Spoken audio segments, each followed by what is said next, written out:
कुछ सब किया जाएगा, पिष्ट पेषण के सिवाय कुछ भी नहीं होगा।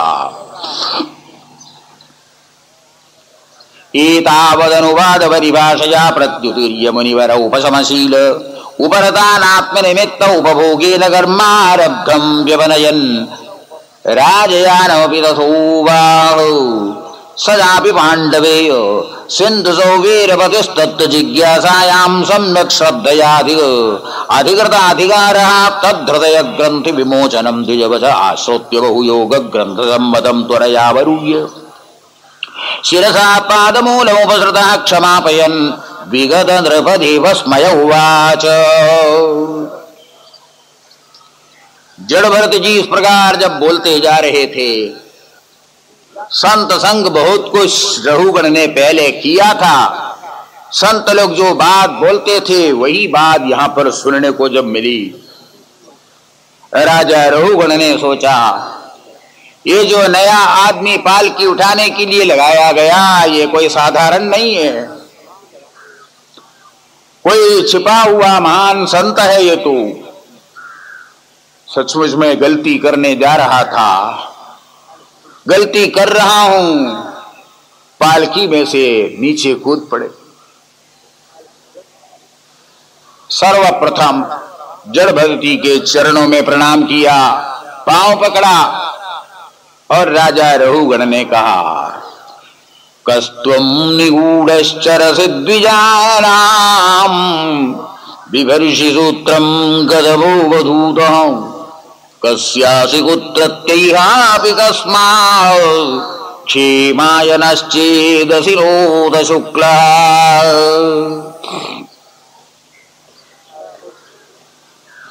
राजा रघुगण ने कहा भगवान आप हैं कौन? मुझे लगता है कि आप बड़े भारी कोई अवधूत है, लेकिन अवधूतों के गले में जनेऊ मैंने नहीं देखा, आपके गले में जनेऊ पड़ा है, तो ये कौन सा सूत्र है? कौन से आप अवधूत है? उनके पिता ने जनेऊ डाला था, पड़ा है अभी तक, और क्या जनेऊ पड़ा तो क्या, नहीं तो क्या, उनको कोई मतलब नहीं था।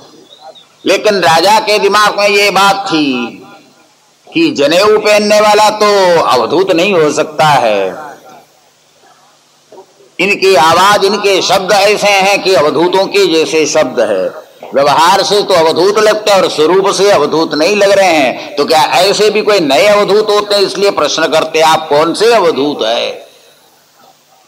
मैं समझता हूं आप बहुत बड़े भारी तत्वज्ञानी हैं। यह भी मैं समझता हूं कि प्राणियों के कल्याण के लिए आप इस धरातल पर विचरण करते हैं। मैं आपको नहीं पहचान पा रहा हूं। नाहं विशंके सुरराजमुद्रान्नत्यक्षशूलान्नयमस्य दण्डात् नाग्न्यर्कसोमानिलवित्तपाष्टाच्छङ्की वृषं ब्रह्मकुलावमाला। राजा रघुगण ने कहा मुझे इंद्र के उस वज्र से भय नहीं, शंकर जी के त्रिशूल से मुझे भय नहीं, यमराज के दंड से मुझे भय नहीं। अग्नि है, सूर्य है, सोम है, अनिल है, कुबेर है, वरुण है, इन सब के अस्त्र शस्त्रों से मुझे भय नहीं। ये सब केवल मुझे मार सकते, मेरा शरीर को नष्ट कर सकते हैं। मुझे भय उन ब्रह्मवेताओं से है, उन तत्वज्ञानियों से हैं। अगर उनका अपमान हो जाए तो मैं हमेशा के लिए नरकपाती हो जाऊंगा, जन्म मरण संसार चक्र में हर हमेशा घूमता फिरता रह जाऊंगा। ऐसे संतों से मुझे भय है कहीं उनका अपमान ना हो जाए। लेकिन हो गया भी, गलती मैंने कर लिया है ऐसा मुझे लगता है। तद्ब्रूह्य संको जडवन्निगूढ़ विज्ञान वीर्यो विजरस्य पारः वचांसि योग ग्रथितानि सातो न क्षमन्ति मनसा विभेत्तुम्। निश्चित ही आप महान संत हैं, आपका वचन ऐसा निगूढ़ है जिसका रहस्य मैं स्वयं समझ नहीं पा रहा हूं। अवश्य ही आप पहुंचे हुए कोई महान पुरुष है, महात्मा है। भगवान मैं जानना चाहता हूं कि आप कौन है। तत्वज्ञान प्राप्त करने के लिए कपिल भगवान के पास में जा रहा था, और कोई वही कपिल भगवान तो नहीं, आप वेश बदल के यहां पर आए। फिर भी आपके शब्दों में मुझे कुछ संशय भी हो रहा है।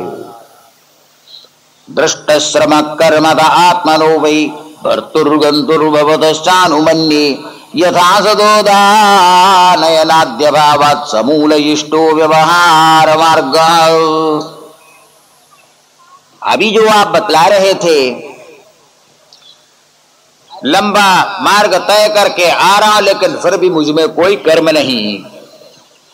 आप जो कह रहे थे स्थूल आदि जो धर्म है, स्थूलता कृशता, ये सब शरीर का धर्म है, आत्मा में कुछ नहीं। मुझे इस विषय में संशय है। आग जल रही है और उसके ऊपर बर्तन रखते हैं तो बर्तन गर्म हो जाता है, उस बर्तन में पानी डालते हैं तो पानी भी गर्म हो जाता है, और पानी में अगर चावल डालते हैं तो चावल में भी गर्मी आ जाती है क्योंकि वो पक जाता है, और उसके ऊपर कुछ घृत डाल देवे तो वो भी पिघलने लग जाता है। क्या ये सब मिथ्या है?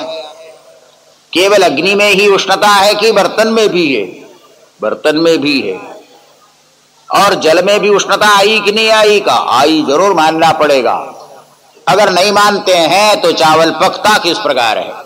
अग्नि में डालने से नहीं पकता, उस जल में डालने से चावल पक करके भात बनता है, और उसके ऊपर घी डालते हैं तो वो पिघल जाता है। माना इसी प्रकार आत्मा अंदर स्थित है और उसी के अंदर चेतना है, लेकिन उस आत्मा के संयोग से अंतःकरण में भी चेतना आ सकती है। जैसे बटलोई में गर्मी आ गई और पानी में गर्मी आ गई, अंतःकरण में चेतना आई तो प्राणों में भी चेतना आ सकती है, अब प्राणों में चेतना आई तो इंद्रियों में भी चेतना आ जाएगी, इंद्रियों में चेतना है तो शरीर में भी चेतना है। कैसे आप बोलते हैं जीवन मृत है? ये मृत जो आप बोलते हैं ये समझ में नहीं आता। इस शरीर के अंदर चेतना है, मिथ्या नहीं कह सकते हैं, क्योंकि हमने देखा कि पानी में गर्मी है तभी तो चावल खिलने लगा था और भात बन गया था। शास्ताभिगोप्ता नृपति प्रजानां यत्किंकरोवेनपि नष्टिपष्टम् स्वधर्ममाराधनवच्युतस्य यदीह मानो विजहात्यघौघाम्। और ये तो व्यवहार में हम देखते हैं, राजा शासक होता है, दूसरे शासनीय है। हमारे शासन के अनुसार प्रजा चलती है, तब जाकर धर्म की रक्षा होती है, और उस धर्म से भगवान प्रसन्न भी होता है। तो क्या ये सब मिथ्या है? ये शासक नहीं, शासित नहीं, ये सब कैसे हम समझ सकते हैं? राजा ने बड़ा ही जबरदस्त प्रश्न सामने रखा। जड़ भरत जी बोलने लगे, अगोविदवादवादान वदस्यथो नातिविदं वरिष्ठः न सूरयो हि व्यवहारमेनं तत्त्वावमरुषेण सहावनन्ति न तस्य तत्त्वग्रहणाय साक्षाद्वरीयसेरपि वाचः समासन् स्वप्ने निरुक्त्य गृहमेधि सौख्यं न यस्य हेयानुमितं स्वयं स्यात्। जड़ भरत जी ने कहा, तुम पंडितों के समान जरूर बात करते हो, पर तुम रहस्य को नहीं समझ पा रहे हो। व्यावहारिक सत्ता को हम रखते हैं, लेकिन इसे हम परमार्थ नहीं मानते। व्यवहार में यह सब भेद रह सकता है, परमार्थ चिंतन में किसी प्रकार का भी भेद हो नहीं सकता। आत्मा के बारे में मैं बोल रहा था, आत्मा कैसा है? वो शासक नहीं, शासित भी नहीं है, वो राजा भी नहीं है, वो प्रजा भी नहीं है। आत्मा तो आत्मा है, वो अद्वितीय है। अद्वितीय होने के कारण शास्य शासक भाव उसमें हो नहीं सकता। सपने के अंदर हम देखते हैं कोई सामने आ गया, उसको हमने डंडे से मारा, उसको बड़ा दर्द हो गया और उसने बदले में कुछ किया, उसका अनुभव हमने भी कर लिया। देखते समय बिल्कुल सत्य आपको लगेगा, मैंने उसको डंडे से मारा, उसने मुझे भी मारा, प्रत्यक्ष मालूम पड़ेगा कि ठीक ठीक सत्य है। अगर कोई उस समय में कहा जाए तुम जो डंडे से मारते हो मिथ्या है और उसने तुमको जो मारा वो भी मिथ्या है, कोई मानने के लिए तैयार नहीं होता। तब मानते हैं जब जग जाते हैं। जगने के बाद कहेंगे हाय मैंने जो भी कुछ देखा था मिथ्या था, वास्तविक नहीं था। इसी प्रकार जागृत अवस्था में भी जब तक तुम व्यवहार में रहोगे तब तक ये सत्य दिखेगा तुमको, लेकिन इससे भी आगे उठना होगा, जिसको श्रुति ने उत्तिष्ठ जागृत, ये भी लंबा सपना चल रहा है। इस सपने से जब उठ जाओगे तब मालूम पड़ेगा ये व्यवहार केवल व्यवहार ही था, ये परमार्थ नहीं था। यावन् मनोरजसा पूर्णस्य सत्त्वेन वा तमसा वानुरुद्धं चेतो विराकोतिभिरातनोति निरंकुशं कुशलं चेतरं वा। ये सभी लीला मन की है। सपना देखने वाला मन है। मन ने कहा कि मैं राजा हूं, मन ने कहा कि मैं प्रजा हूं। जागृत अवस्था में भी यही मन काम कर रहा है। रजोगुण और तमोगुण से जब आविद्ध हो जाता है उस समय में कभी सत्कर्म दुष्कर्म ये सब दिखने लग जाते हैं, अनुभव में आने लग जाते हैं। मन के कारण ही ये पूरा संसार है, मन के कारण ही सब कुछ हो रहा है। हे राजन भ्रातव्यमेरं तदब्रवीर्यमुपेक्षयाद्धीजितमप्रमत् गुरोर्हरेश्चरणोपासनास्त्रोज्जहिव्यदीगं स्वयमात्ममोषाम्। इस आत्मा को पतन की ओर ले जाने वाले इस मन को तुम जीतो, तब तुम समझ सकते हो कि मैं क्या बोल रहा हूं। यही सबसे बड़ा भारी शत्रु है, लेकिन इसको जीतना आसान नहीं है। गुरुओं की सेवा करो, हरि की सेवा करो, हरि गुरु चरण सेवा करो, तब चित्त शुद्ध होगा, तब ये रहस्य तुम्हारे समझ में आ सकता है। रघुवन बोलने लगे उस समय, नमो नमः कारण विग्रहाय स्वरूप तुच्छीकृत विग्रहाय नमो वधूत द्विज बंधुलिंग निगूढ़ नित्यानुभवाय तुभ्यम्। आपके चरणों में मैं बार बार प्रणाम करता हूं। कारण विग्रह आप हैं, आप स्वयं अवधूत स्वरूप है और निगूढ़ होकर विचरण कर रहे हैं। आपके स्वरूप को कोई जान नहीं सकता कि आप कौन हैं, केवल मैं आपके चरणों में प्रणाम कर सकता हूं।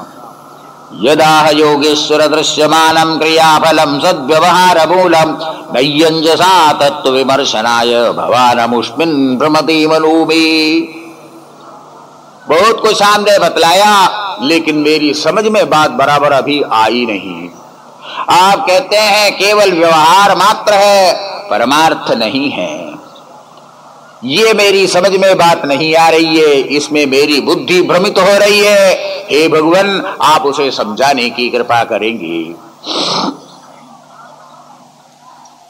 जड़ भरत जी कहने लगे, अयंजनो नाम चलन पृथिव्याम यः पार्थिव पार्थिव कस्य हेतु तस्यापि चांख्योरधिगुल्फ जंघा जानूरु मध्योरशिरोधरांसा। ये सब चल रहे हैं। पांव के नीचे ऊपर घुटना है, उसके ऊपर कटी है और उसके ऊपर उदर है, उदर के ऊपर कंधा, कंधे पर पालकी रखी है और वो पालकी के ऊपर तुम बैठे। क्या इतने से तुम बड़े हो गए ये समझते हो? पालकी सबसे ऊपर है, उसके अंदर बैठ गए, इतने मात्र से तुम अपने आप को समझते हो। और उसके ऊपर पालकी के ऊपर कोई कौवा आके बैठ जाए तो तुमसे भी बड़ा फिर शायद हो जाए। भ्रांति को निकालो, अपने हृदय में जो भ्रांति है उसे हटाओ। तुमने अभी तक जो कार्य किया सो ठीक नहीं। तत्व ज्ञान पाने के लिए तुम जा रहे थे, ये बेचारे चार गरीबों को पालकी उठाने के लिए तुमने लगाया, ऐसा कोई तत्व ज्ञान मिलता है? सेवा के बिना तत्व ज्ञान नहीं मिलता। सेव्य बनकर मत जाओ, सेवा करने के लिए जाओ। अंतःकरण तुम्हारा भी शुद्ध नहीं हुआ। बेचारे पेट के लिए, पेट पालने के लिए तुमको उठाकर वो चल रहे हैं, जबकि तुम स्वयं चल सकते थे। सेवा भाव को रखकर तत्व ज्ञान पाने के लिए जाओ, स्वयं सेवक बनो, सेव्य बनकर नहीं होता। एवं निरुक्तम क्षिति शब्द वृत्तम असन्निधानात् परमाणवोयी अविद्या मनसा कल्पितास्ते येषां समूहेन कृतो विशेषः। परमाणु है उससे द्विणुक बनता है, त्रिणुक बनता है, धीरे धीरे वो स्थूल होता जाता है, अंत में पृथ्वी आदि महान भूत उससे बन जाते हैं। ये सब कार्य प्रपंच है। विचार करो तो वास्तव में कोई वस्तु दिखाई नहीं पड़ेगी। एक घड़ा है, देखो वो क्या चीज है। घड़ा घड़ा बोलते हैं, लेकिन जरा ठीक तरह से देखो तो मिट्टी के सिवा और कोई चीज उसके अंदर नहीं है।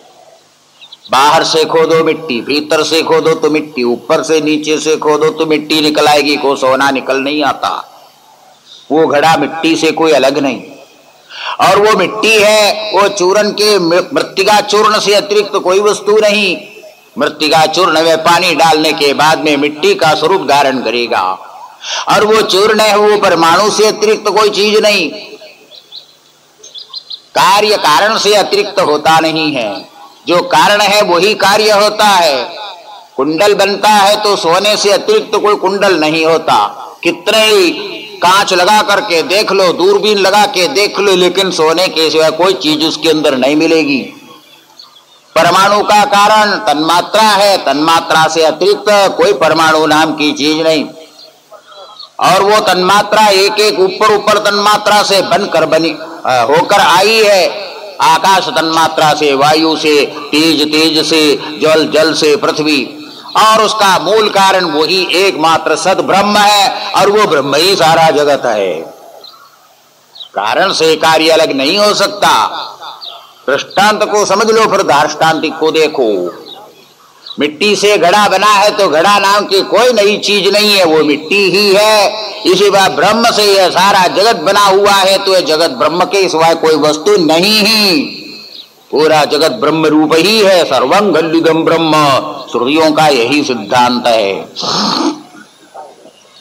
ज्ञानम विशुद्धम परमार्थमेकम अनंतरम तो बहिर्ब्रह्म सत्यम प्रत्यक प्रशांतम भगवत शब्द संज्ञम यद वासुदेवं कवयो वदन्ति।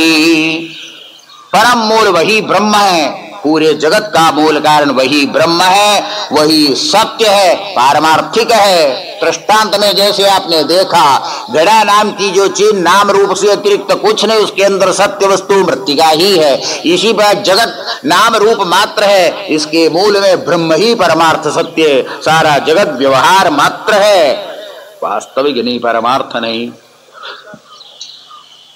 रहुगण तपसा न याति न छिज्जयादर्वपणाग्रहाद्वा न छन्दसा नैव जलाग्निसूर्ये बिना महत्पादरजोभिषेकाम। पर हे रहुगण, मैं जितना भी बताऊं बोलता चला जाऊं, तुम्हारी समझ में बराबर तब तक नहीं ये बात बैठेगी जब तक संतों के चरणों की सेवा नहीं करोगे। यह बात तपश्चर्या से नहीं मिलती, यज्ञ से नहीं मिलती, और पंचाग्नि विद्या से नहीं मिल सकती है, केवल वेद का पाठ करने से भी नहीं, जल अग्नि सूर्य आदियों की उपासना से भी नहीं। बिना महत्पादरजोभिषेकाम, महान पुरुष संतों के चरण रज को लेकर अपने मस्तक को अभिषिक्त नहीं करोगे, नम्रता के साथ उनके पास जिज्ञासा नहीं करोगे, तब तक ये तत्व हृदय के अंदर नहीं पेश सकता है, तब तक समझ में नहीं आ सकता। यत्रोत्तम श्लोक गुणानुवाद प्रस्तूयते ग्राम्य कथा विघातः निषेव्यमाणो निदिनं मुमुक्षोर्मतिं सतिं यच्छति वासुदेवी। जहां कहीं पर भी भगवान की कथा हो रही हो, श्रद्धा भक्ति से बैठो, समझ में आए नहीं आए, उन शब्दों में ही ये ताकत है, शक्ति है। धीरे धीरे ना समझने वाला भी समझने लगेगा। संत पुरुषों की वाणी सुनो, भागवत कथा श्रवण बार बार करो, उपनिषद है, वेद है, इन सब का श्रवण बार बार करते रहना चाहिए। नतमस्तक होकर रघुगण सुनते जा रहे थे। उसके बाद में जड़ भरत जी ने कहा, तुम्हारे मन में जो शंका हुई थी, यही कपिल भगवान तो नहीं है, तो अब मैं तुमको अपना परिचय भी देता हूं। अहम पुरा भरतो नाम राजा विमुक्त दृष्टा स्वदसंग बंध आराधनम भगवत ईहवालो भृगु भवम मृग संगार्थ। आज से लगभग 30-40 वर्ष पहले, अर्थात पूर्व जन्म से पहले जो पूर्वतर जन्म में यदि तुमने सुना हो तो भरत नाम का जो राजा था वह मैं ही था। इतना शब्द जो ही सुना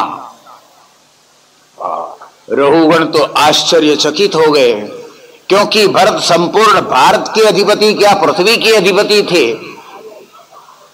वही चक्रवर्ती राजा ये खड़े हैं अवधूत के रूप में,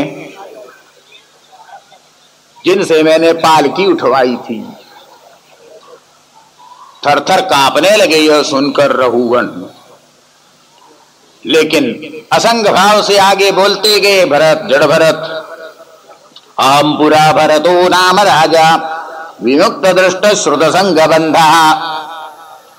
वैराग्य होने से सब कुछ छोड़कर मैं गंडकी के किनारे गया था पुलहाश्रम में तपस्या करने के लिए, लेकिन वहां पर एक मृग के साथ आसंग होने के कारण मुझे मृग जन्म लेना पड़ा। तपश्चर्या मेरी वृथा नहीं हुई। मृग शरीर में भी मैंने पूर्व का स्मरण किया कि मैं क्या कर रहा था। समाम स्मृतिर मृगदेही विवीर कृष्णार्चन प्रभवालो जहाति अधो अहम जनसंग संगु विशंकमानो विव्रतश्चरामि। बाद में मुझे यह मनुष्य शरीर मिला है। मैं भयभीत हूं, ऐसे संसार से मुझे भय नहीं, लेकिन संग से मुझे भय है।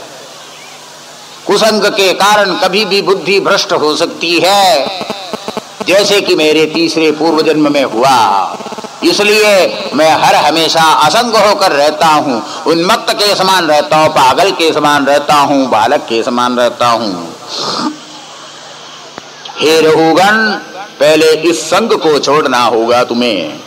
तस्मान नरो संग सुसंग जात ज्ञानासिने हेव विवृक्ण मोह हरिम तदीहा कथन श्रुताभ्यां लब्ध स्मृतिर्या अधिपारमध्वना। इसके लिए पहले तुम संग को छोड़ो और संग को छोड़कर चित्त को निर्मल बनाओ, निस्संग बनाओ, तब सब कुछ तुम्हें समझ में आ सकता है। एक विशेष बात मैं तुमको बताऊं भी, और ध्यान से उसे सुनना। जड़ भरत जी अपना पूरा तत्व ज्ञान सामने रख देते हैं। दुरत्ति युद्धन्य जया निवेशितो रजस्तमः सत्व विभक्त कर्म दृक् सएष सार्थोर्थ पर परिभ्रमण भवाटवीं व्याधि न शर्म विंदति। हे रघुगण, एक बड़ा भारी जंगल था। एक व्यापारी गण, पहले जमाने में व्यापारी लोग झुंड के झुंड होकर भ्रमण किया करते थे, गांव गांव में जाकर सामान बेचते थे, धन लेते थे, व्यापार करते हुए वे चलते थे। इस प्रकार व्यापारियों का एक झुंड उस जंगल के मार्ग से जाने लगा। यस्यामिमेषं नरदेवदस्य वसार्थं विलुम्बन्ति गुणायकं बलाः गोमायवो यत्र हरन्ति सार्थिकं प्रमत्तमाविश्य तोरणं मृगाः। जंगल में वे पड़ गए, बहुत दूर तक चलते गए, कहीं गांव मिल जाएगा इस आशा से, लेकिन आगे देखते हैं तो कोई गांव नहीं, पीछे देखते हैं कि तो कुछ पता नहीं। लुटेरे लोग वहां पर थे, ऐसे भयंकर 6-7 लुटेरे थे। लुटेरों के वे सरदार थे, वो लूटने के लिए हर हमेशा तैयार रहते थे। प्रतिक्रिया करने पर उनके साथ युद्ध भी वे करते थे, जैसे तैसे भी वो लूट कर ले जाते थे। उन लुटेरों से बचना बड़ा ही कठिन था। ऐसे लुटेरे उस जंगल में थे। जंगल में केवल लुटेरों की ही बात नहीं, ऐसे गीदड़ आवाज करते रहते वहां पर। गीदड़ जब मिल गया मौका तो काट भी लेते हैं। गीदड़ों का भी झुंड होता है, हमेशा ही वे हैरान करने के लिए तैयार रहते हैं। मृग भी वहां पर भेड़िया जो खाने के लिए तैयार रहते, जंगली जो ठहरा। प्रभुद वीर तृणगल्लवरे कठोर दंशेर मशकैर उपद्रुता क्वचित् गंधर्वपुरं प्रपश्यति क्वचित् क्वचित् चासुरयुल्मुग्रहाम। उस जंगल में चलते चलते इन व्यापारियों के झुंड को ऐसा लगा कि हम फंस गए। इस प्रकार एक जगह पहुंचे तो चारों ओर कांटे ही कांटे, बेंत के कांटे, और उसके अंदर जाके हम फंस रहे हैं, निकलने के लिए मार्ग नहीं है।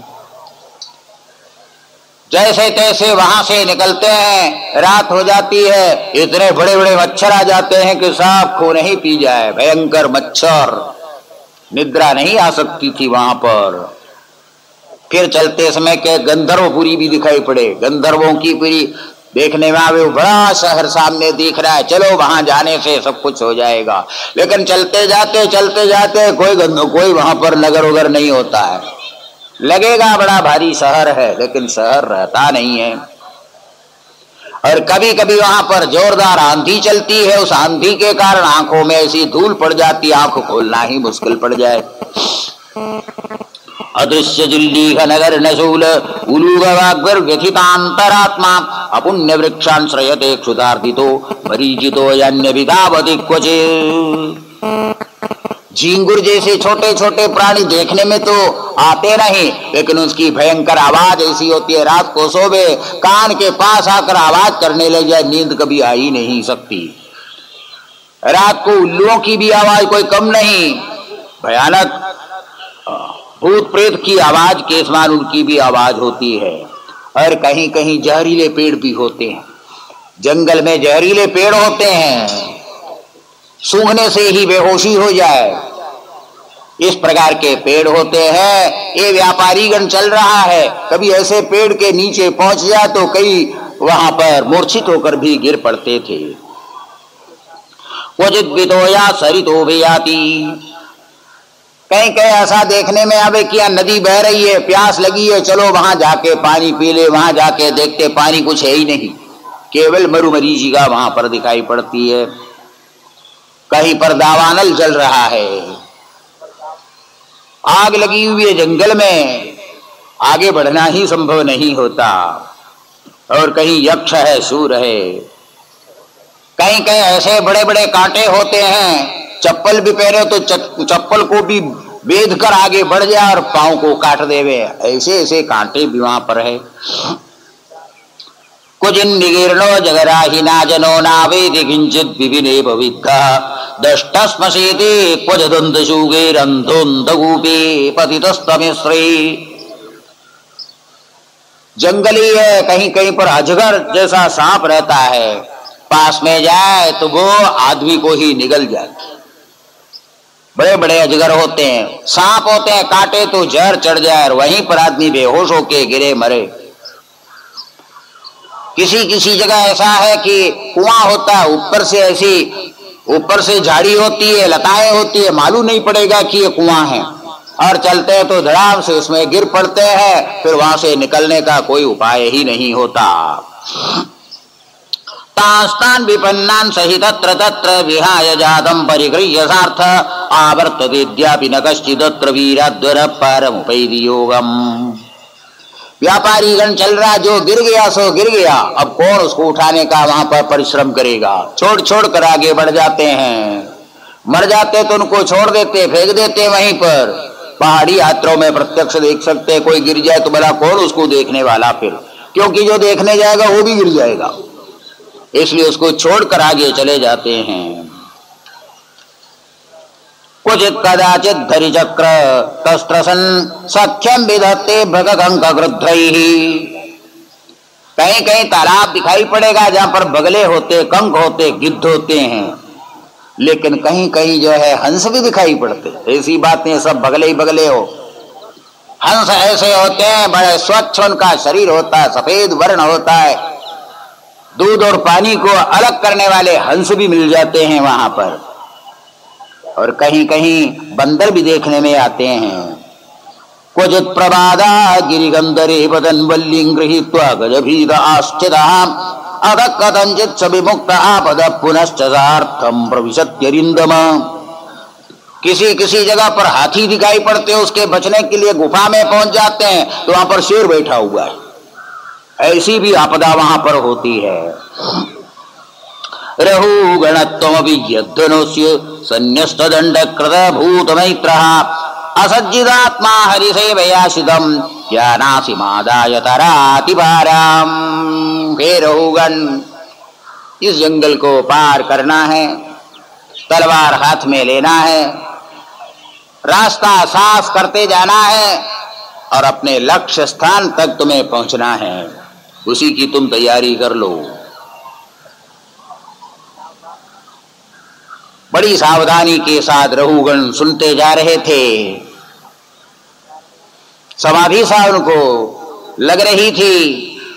अहो नृजन्माखिल जन्म शोभनम गिंजन्म भी त्वपरेरप्यमुष्मिन् नयदृशिकेश यशकृदात्मनां महात्मनां वप्रसुरः समागमः।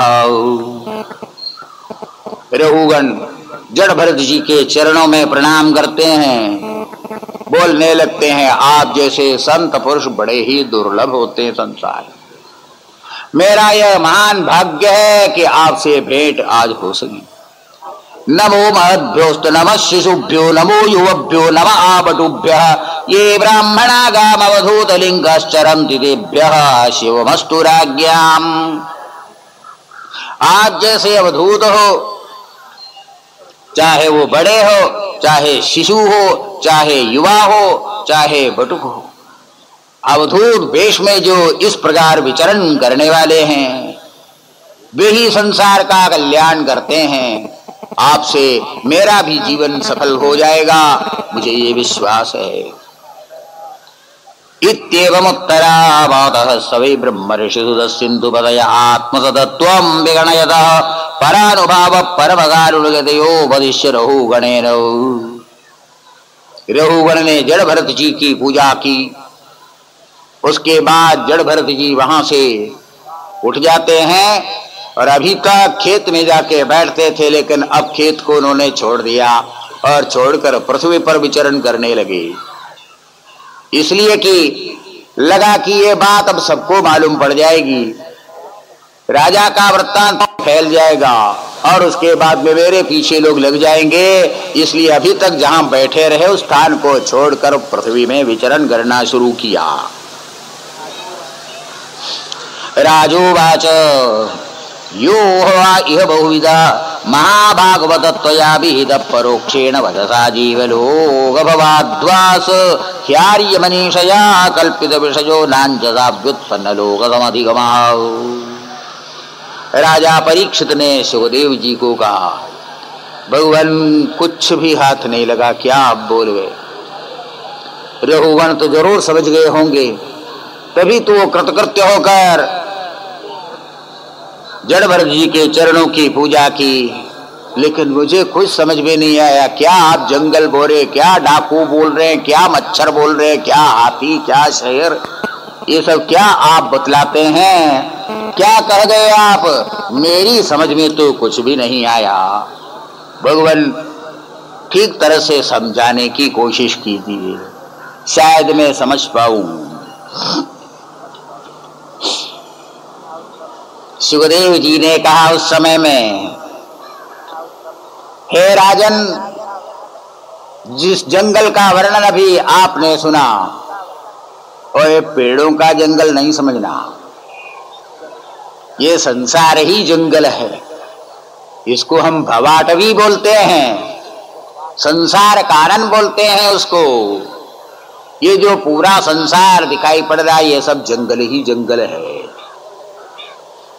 जो बोल रहे थे जड़ भरत जी की यहाँ पर 6 बड़े बड़े डाकू घूमते रहते हैं लूटने के लिए, वो 6 डाकू और कोई नहीं, ये तुम्हारी जो इंद्रियां हैं ये सब डाकू ही है। भला ये इंद्रियां क्या करती है? बाहर की ओर जाती है और तुम्हारे तत्व ज्ञान को छीन लेती है। सबसे बड़ा भारी धन है तत्व ज्ञान। आंख जब रूप को देखने लग जाती है उस समय में अंदर जो तत्व ज्ञान है, रूप वास्तविक नहीं ब्रह्म वास्तविक है, वो छूट जाता है उस समय। श्रोत्र से संगीत सुनने लग जाते हैं तो उस समय में शब्द रूपी विषय अपारमार्थिक है, असत्य है, बात हृदय में से निकल जाती है। काम, क्रोध, लोभ, मोह, मद, मात्सर्य ये भी 6 शत्रु है। ये भी शत्रु लूटने के लिए हमेशा तैयार रहते हैं। इन्हीं डाकुओं का वर्णन जड़ भरत जी ने किया था और इसी जंगल का वर्णन जड़ भरत जी ने किया था। यहां जो बतलाया मृग है, श्रृगाल है, ये सब भेड़िया है, और श्रृगाल है जो बताया था वो और कोई नहीं, तुम्हारे बंधु बांधव आदि जितने हैं ना, ये सब ये लूटने के लिए ही बैठे हैं। ये सब भेड़िया है, सब अपने स्वार्थ में लगे हुए हैं, कोई परार्थ करने के लिए तैयार नहीं, अपने स्वार्थ में सब लगे हैं। सगे भाई भी हो सकता थोड़े दिन के लिए परमार्थ भाव उसमें हो, लेकिन धीरे धीरे वो भी स्वार्थी हो जाएगा, वो भी ये शत्रु बन जाएगा एक दिन। ये सब मृग श्रृगाल के बराबर ही है। और जो बतलाया जहां पर ऐसा कुछ, जहां पर कांटे ही कांटे, काम आदि जितने भी दोष है, ये सब वही समझना। जो बतला रहे थे बड़े बड़े मच्छर हैं यहां पर खून पीने वाले, स्वार्थी मनुष्य तो खून ही पीते और क्या करते हैं, अपना स्वार्थ सिद्ध करने के लिए दूसरों का खून पी जाते हैं। यही इस जंगल के अंदर बड़े बड़े दंश मशक है। कहीं कहीं गंधर्व नगर दिखाई पड़ेगा। गंधर्व नगर क्या है, आपको लगेगा बहुत सुंदर नगर है, बहुत अच्छा है, बहुत, लेकिन गंधर्वी नगर है, कोई सुख वहां भी नहीं मिलता है। चाहे बंबई नगरी में रहो, चाहे तुम दिल्ली नगरी में रहो, कहीं भी रहो, जहां भी रहो, वहां से कुछ मिलने वाला नहीं है और वहां कोई आनंद प्राप्त होने वाला नहीं है। वहां जाओगे वहां पर भी रोते रहोगे, दिल्ली जाओगे वहां रहोगे, बंबई रहोगे वहीं रहोगे, रोना ही रोना यहाँ पर होता है। ये गंधर्व नगर है सबके सब।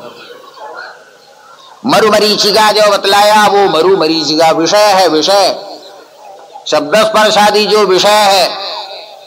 मरुमरीचिका में जल दिखाई पड़ता है, ऐसा लगेगा कि पीने से प्यास बुझ जाएगी, वैसे ही विषय है, विषयों के सेवन करने से तृप्ति हो जाएगी, ये भ्रांति मात्र है। ये सेवन करने से प्यास बढ़ेगी घटेगी नहीं। ज्यों ज्यों विषयों का सेवन करो त्यों त्यों तृष्णा बढ़ती चली जाती है। और कहीं कहीं जिल्लियों की आवाज है, उल्लूक की, उल्लुओं की आवाज है। ये जितने अधिकारी वर्ग है ये सब जिल्ली, झिंगुर और उल्लू है। ये सब तुम्हारे पास में जो धन है वो छीनने के लिए बैठे हुए अधिकारी वर्ग जितने भी है, सरकारी आदमी, अधिकारी वर्ग को बतलाया। वो पहले जमाने में भी ऐसा ही रहा, इसलिए तो यहाँ पर वर्णन करते हैं। हाँ, भरत जी ने ही वर्णन कर लिया। और कहीं कहीं नदी जैसी दिखाई पड़ेगी, पानी नहीं रहता, पाखंड उसी को बोलते, पाखंड। पाखंडी को आप देखेंगे तो आप समझेंगे इसके अंदर सिद्धि रिद्धि सब कुछ है, लेकिन अंदर कुछ नहीं रहता है। नदी के समान जिसमें पानी नहीं। बचना पड़ेगा उनसे इस जंगल में चलते हो तो। और कहीं कहीं दावानल जलता हुआ मालूम पड़ेगा। दावानल यही शोक है, आज अमुक का वियोग हो गया, आज दूसरे दिन दूसरे का वियोग हो गया, शोक हो गया। शोक रूपी जो अग्नि है अंदर जलाती रहती है, उस अग्नि में लोग जल रहे हैं, दुख में जल रहे हैं, शोक में जल रहे हैं। हर जगह दावाग्नि, दावानली दावानल दिखाई पड़ेगा।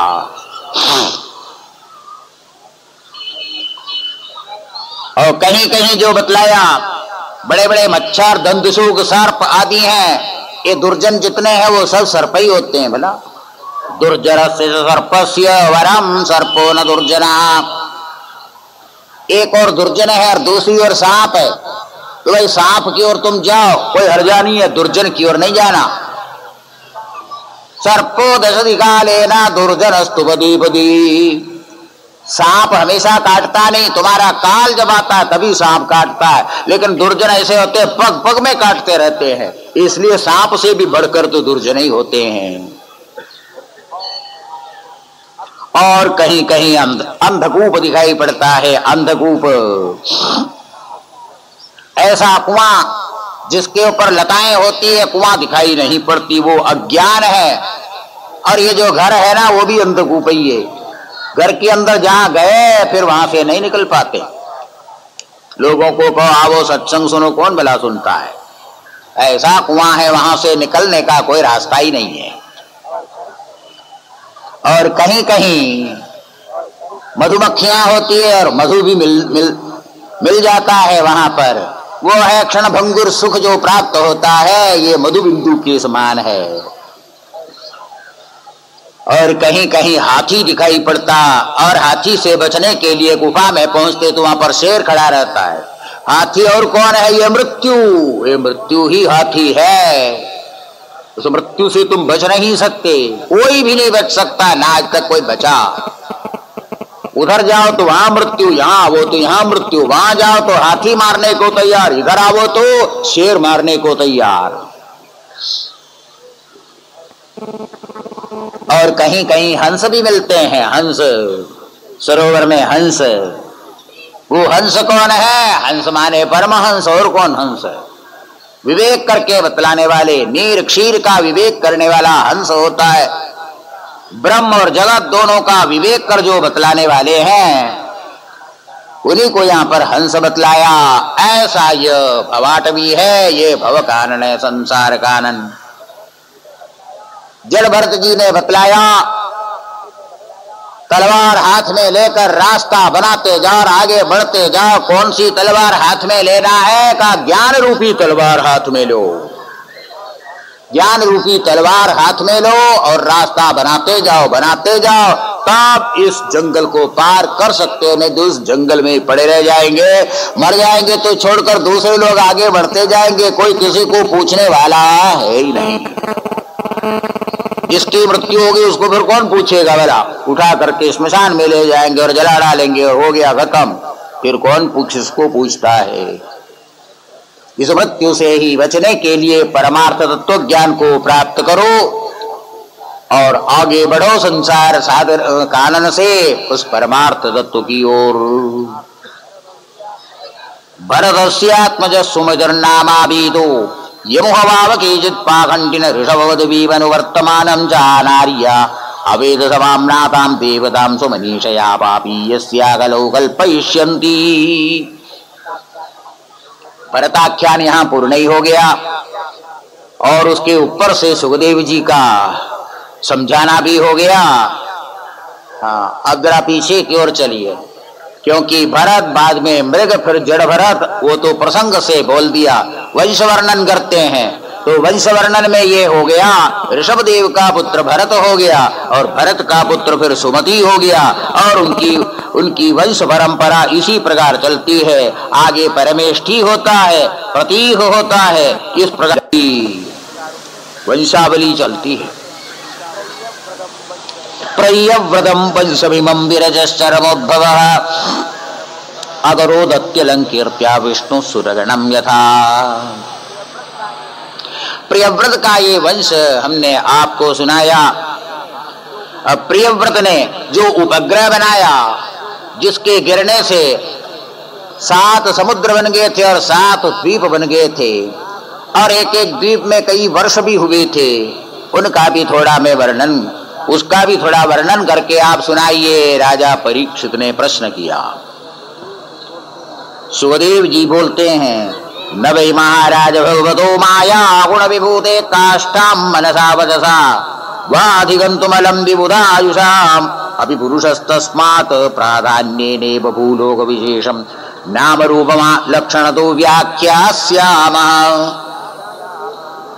राजन, ये पृथ्वी क्या इसी प्रकार हजारों लाखों अनंत पृथ्वी ऊपर नीचे चारों ओर फैली हुई है। ये सब भगवान के आकार है, रूप है, नाम रूप है। इसका वर्णन करना तो असंभव है।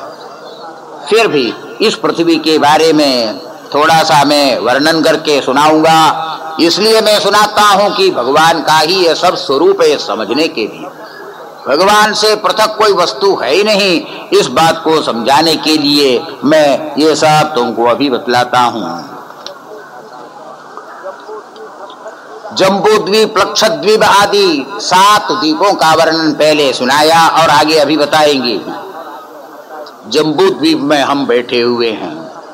जिस द्वीप में हम बैठे इस द्वीप का नाम है जम्बूद्वीप। इसके अंदर 9 वर्ष होते हैं। 9 वर्ष। प्रथम वर्ष का नाम है इलाव्रत वर्ष। प्रत्येक वर्ष में भगवान भिन्न भिन्न रूप से विराजमान है और वहां के लोग उसकी उपासना भी करते रहते हैं। ओम नमो, कुछ मंत्रों को आप सुनाते। 9 वर्षों में रहने वाले कौन कौन सा मंत्र जप करते हैं और जप करते हुए सिद्धि को प्राप्त होते हैं, सर्व मंत्रों को आप श्रवण कर लीजिए। और श्रवण करने मात्र से भी कर्ण की पवित्रता होगी, हृदय की पवित्रता होगी। मंत्र आपको याद होने वाला नहीं है, ये तो मुझे मालूम है, फिर भी बोल देते हैं, सुनो केवल।